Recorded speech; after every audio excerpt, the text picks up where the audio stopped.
Well, hey there, spring is in full swing here in Arkansas and my green stalks are packed.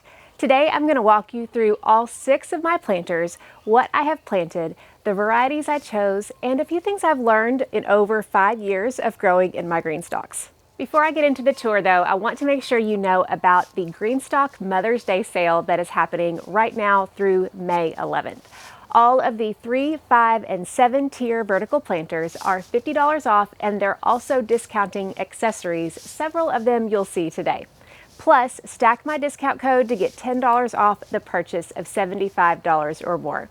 The Mother's Day sale is one that so many people wait for. Go to journeywithjill.net/greenstalk to get started, and the coupon code will be automatically applied to your cart. Now let's go over here to the beautiful lilac planter, and I want to show you what's planted there. Now over here I have the lilac planter, but you may notice that I have a little bit of something special going on here. This is a brand new test for me. I thought, hey, it would be fun to try growing vertically between 2 GreenStalk planters.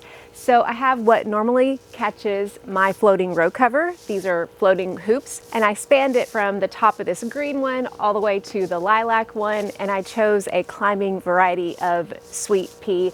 This is purple magnolia or sugar magnolia, I can't remember. Anyway, it's a really pretty purple pea, and they are kind of overgrowing this, but I just love it. It's a beautiful visual piece, and it just screams spring to me. So that's one thing that's brand new in my planter this year that I've never done, but I'm really excited about it. But back over here to this lilac. This lilac is the original planter, so that means the pockets are deep. And this one is the basket weave, which makes it a little bit textured. This is probably my favorite planter.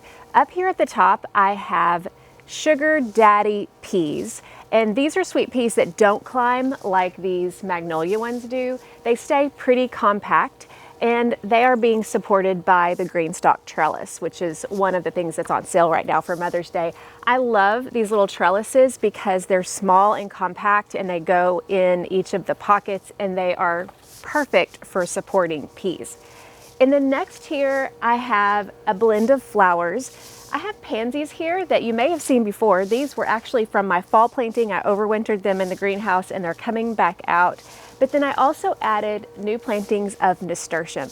In particular, I tried this a couple of years ago, having flowers kind of going at a diagonal, almost like a sash. And this particular variety is called Cherry Rose. This first one is blooming. I can't wait to see all of them bloom, but you can see how they cascade kind of in this angle, diagonal. I just love that. It's so pretty. I think it goes really well with the beauty of the lilac color. And then next I have alyssum. I think this also overwintered from last year. This is I actually have both purple and white here. I'm not sure exactly how that happened.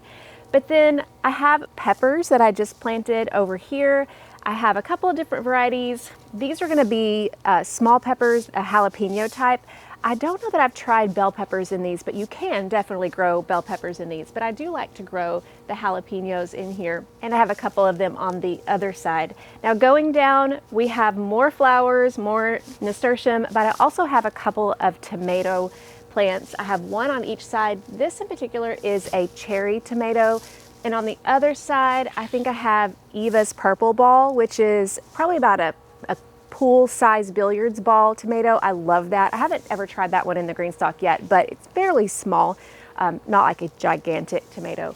But tomatoes can definitely go in these, especially with the deeper pocket. And then moving further down, we have more flowers, and then I have lettuce here at the bottom. I've chosen the lettuce to go at the bottom of this one so that maybe it can make it a little bit further into the summer when it starts getting hot.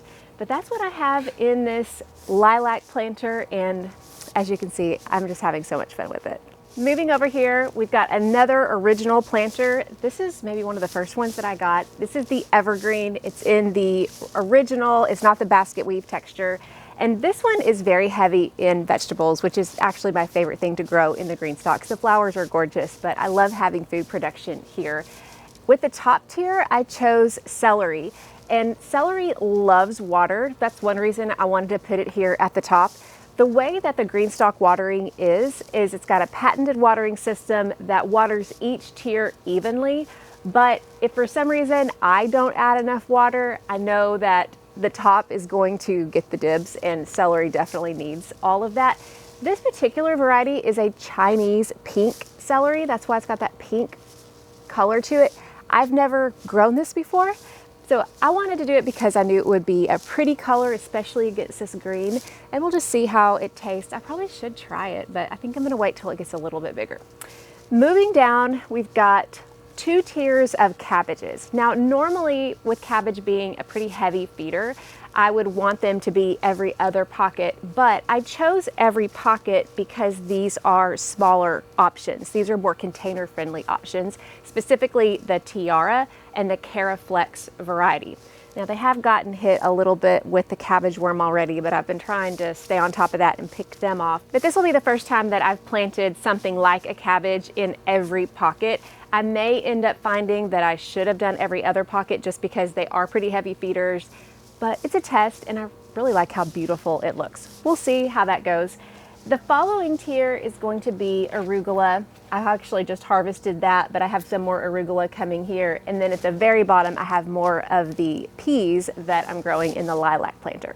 So those 2 are the original planters, a little bit deeper pockets where you get 5 tiers of 6 planters, so basically 30 planting spaces. But moving over here to the leaf planter would be probably my very favorite way to grow in a GreenStalk. With the leaf planter, you have more shallow pockets, so you can actually grow more. This has 7 tiers, and it's perfect for something like I've got here, which is a whole GreenStalk full of greens. I have lettuce up here at the top. I have some brassica greens, which has some kale and some pak choi. This is a mix that I buy. And then I have arugula, more lettuce. Now, this lettuce is actually my 2nd planting. This I'm going on my 3rd or 4th planting. So I actually have already harvested a whole tier of this already, probably at the beginning of April, and then I replanted it with new ones, which makes me able to do succession planting. And then more greens, more arugula, and then finally another tier of lettuce. That way I can keep my lettuce and my greens going constantly. Now, at some point, the lettuces are not going to be able to do super well because we're going to get very hot and they will start to grow bitter and bolt. The same thing will be true with some of these brassica greens, but the arugula in particular will be able to go through the summer if I continually plant it, which is one of my secrets for being able to get salad greens all summer long, is to plant arugula often. And what I'll do usually is just once these get harvested or once these lettuces start to bolt, I take them out, I'll add arugula, and then I'll just continue planting them. Now, one thing I love about growing lettuce and greens in particular, or really anything in the GreenStalk, is how simple it is to keep up with the garden, right? Because if you're growing in raised beds or in the ground, which I do all of that, the biggest labor is weeds. When you're planting in the GreenStalk, there's hardly any weeds to have to keep up with. Another thing that I love about this is that especially when I'm growing a crop that I just take and eat, I don't have to worry about cleaning them up because there's not dirt that gets on the leaves, as opposed to if you're in the ground and you've got lots of rain and you've got lots of soil splash up. This is just not happening with the GreenStalk. So it's simple upkeep, 0 weeds, clean harvest, so I can have kitchen ready greens. And another reason a lot of people love this, and honestly I have found it to be really helpful, is you can see how easy it is to tend. I'm not having to bend over like I would a ground bed or even a raised bed. And even if I want to tend down here to the lower tiers, a lot of times I'll just get a mat and I'll just sit down and I will tend to it, you know, sitting on the ground. But this makes it really easy if you're having back trouble or you have any issues with bending. It makes it an easy way to garden and grow whatever you want to grow.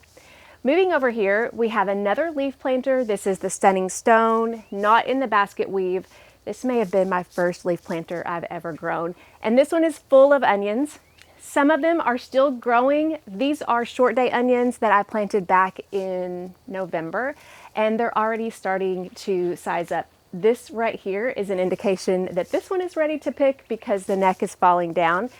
We are in the end of April and I'm getting fresh onions. I would have never been able to do that. Now this one did go in my greenhouse over the winter, but I do have some onions in my raised beds that are also starting to get ready. But I really like having onions here for a really early harvest so I can get onions early, and then I will be able to transition them to another crop right after these come out.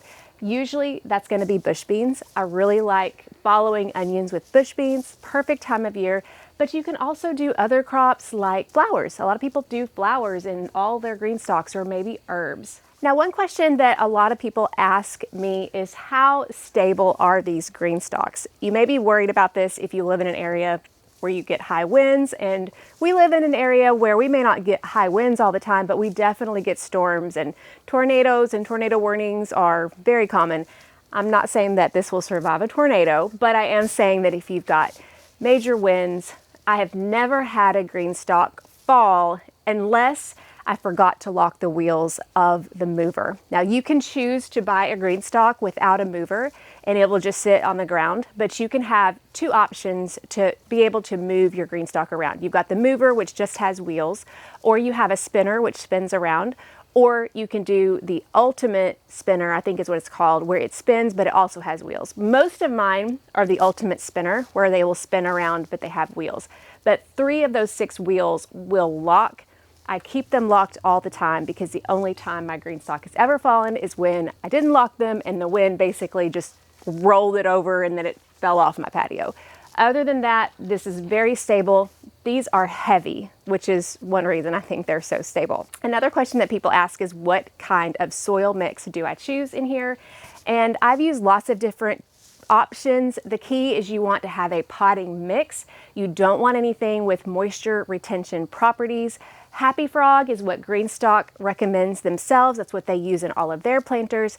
I've also used Pro Mix, and then I've added fertilizer into the mix.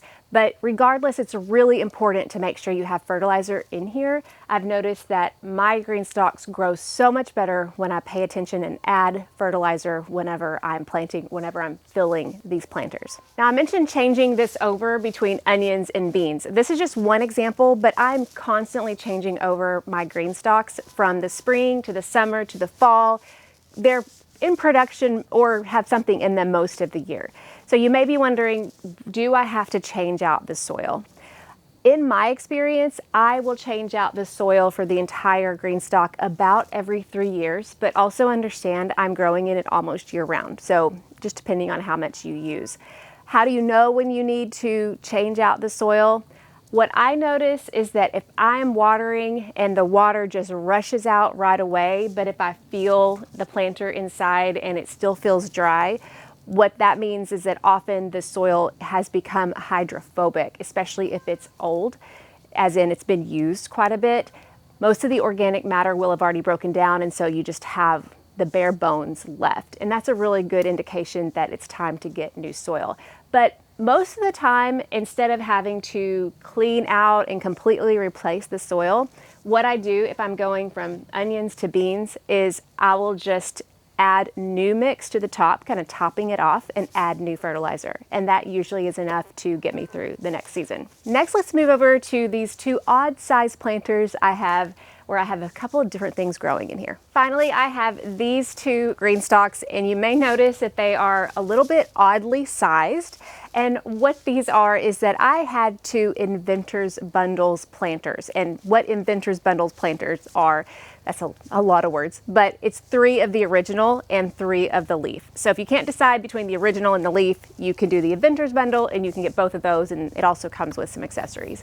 But I ended up deciding just to separate them. So I have one that's the original and then one that's the leaf. And what this means is that you actually have a lot of flexibility to mix and match. For example, you can start out with a 3-tier original like that I did, and then later add on a 4th or even a 5th tier. You can buy those tiers separately from GreenStalk. And here in this one, I have just a full planter worth of strawberries. And most of these strawberry plants are several years old. Now, what I usually do in preparation for the new season, because they're living in the same place year after year, eventually I know I'm gonna probably have to replace them. But what I like to do is amend the soil each year. I will add new Happy Frog potting mix and even some fertilizer to the top of it every season. And you can see these have a lot of blooms already on them, so I'm excited to see what kind of a harvest I'll get out of these. I hope seeing these GreenStalks has given you some fresh ideas. I know I'm always looking for new ideas, kind of like the little arch trellis that I did this year. It's so much fun to add new things. Now don't forget, if you've been considering a GreenStalk or you want to add another, which is probably the most common thing I hear, their biggest sale of the year is happening now through May 11th. As you can see here, a GreenStalk planter is a really practical option if you're short on space, but you still want to grow a surprising amount of food or flowers. You can find the link to purchase in the description, and my $10 off discount code off of purchases of $75 or more will automatically be applied when you use that link. And for more GreenStalk inspiration, check out my GreenStalk playlist here.